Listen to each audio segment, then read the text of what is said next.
8h35 sur Europe 1, Thomas Sauton. La revue de presse de Natacha Polony. Bonjour Natacha. Bonjour Thomas, bonjour Julie et bonjour à tous. Alors ce matin, une de vos journaux, la décomposition politique est toujours en marche. L'Opinion, LR, Opération Exclusion.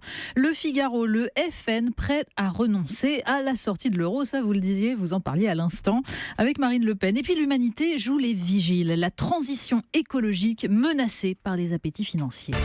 On commence avec les migrants.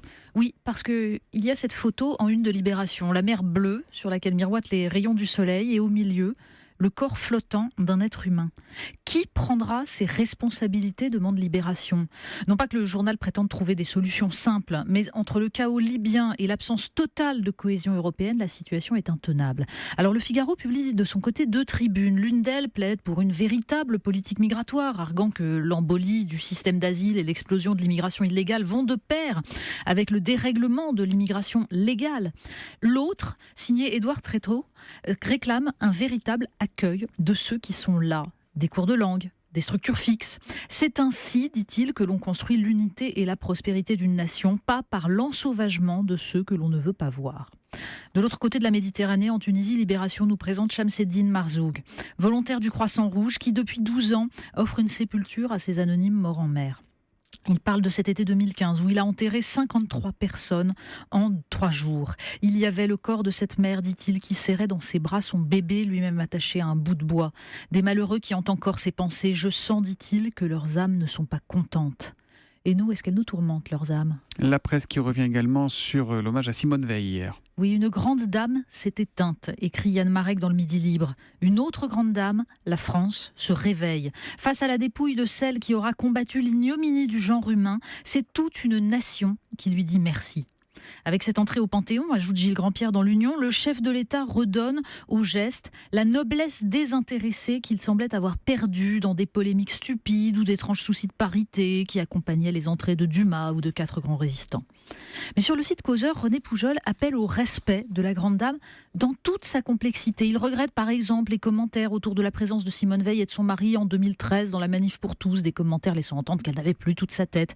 Là, comme dans la défense de sa loi, elle assumait, dit-il, la complexité du réel. La GPA, la gestation pour autrui, on reste dans les questions de société. Mais oui, Libération parle à propos des arrêts de la Cour de cassation de demi-victoire et réclame un droit de suite pour ces familles à qui la possibilité d'adopter ne suffit pas. Mais de son côté, La Croix, journal toujours profondément mesuré, adopte un ton inhabituellement tranché. Ces arrêts, même avec des précautions, estime Guillaume Goubert, entérinent le contournement de l'interdiction de la GPA. La gestation pour autrui est une forme de barbarie, martèle-t-il. Elle instrumentalise le corps de femmes qui quasiment toujours n'acceptent cette insémination artificielle que par nécessité financière. Cette pratique revient à nier toute réalité à la relation qui se noue durant la grossesse. La GPA, dit-il, a été rendue possible par les progrès de la technique. Elle est une régression de civilisation. Alors la Cour de cassation, par des arrêts divers, précis, a cherché elle aussi à assumer la complexité du réel. Reste aux citoyens à définir ce qu'ils appellent progrès. On fait simple pour finir ? Mais oui, on fait simple, parce que la Philosophie Magazine nous invite à la simplicité. C'est un dossier passionnant sur la quête de l'innocence et de l'essentiel. Mais à côté, le magazine s'intéresse à une question en apparence superficielle. Pourquoi gribouille-t-on sur des bouts de papier ? Vous savez ce que vous faites pendant un coup de fil absolument interminable ? Absolument. Et pas du tout pendant cette revue de presse, parce que là, vous écoutez tous, tout. n'est-ce pas Thomas ? Absolument. J'ai dessiné une voiture. Alors c'est un pur gâchis, nous dit Platon, qui récuse l'écriture, le dessin, tout.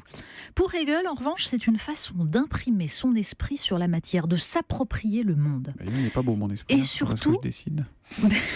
on vérifiera après.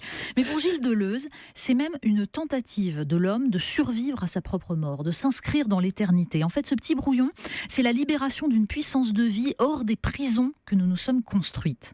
Bon, ça, c'était avant qu'on invente les cahiers de gribouillage, vous savez, vendus dans les librairies, les grandes surfaces, parce que la marchandisation, c'est rarement un progrès.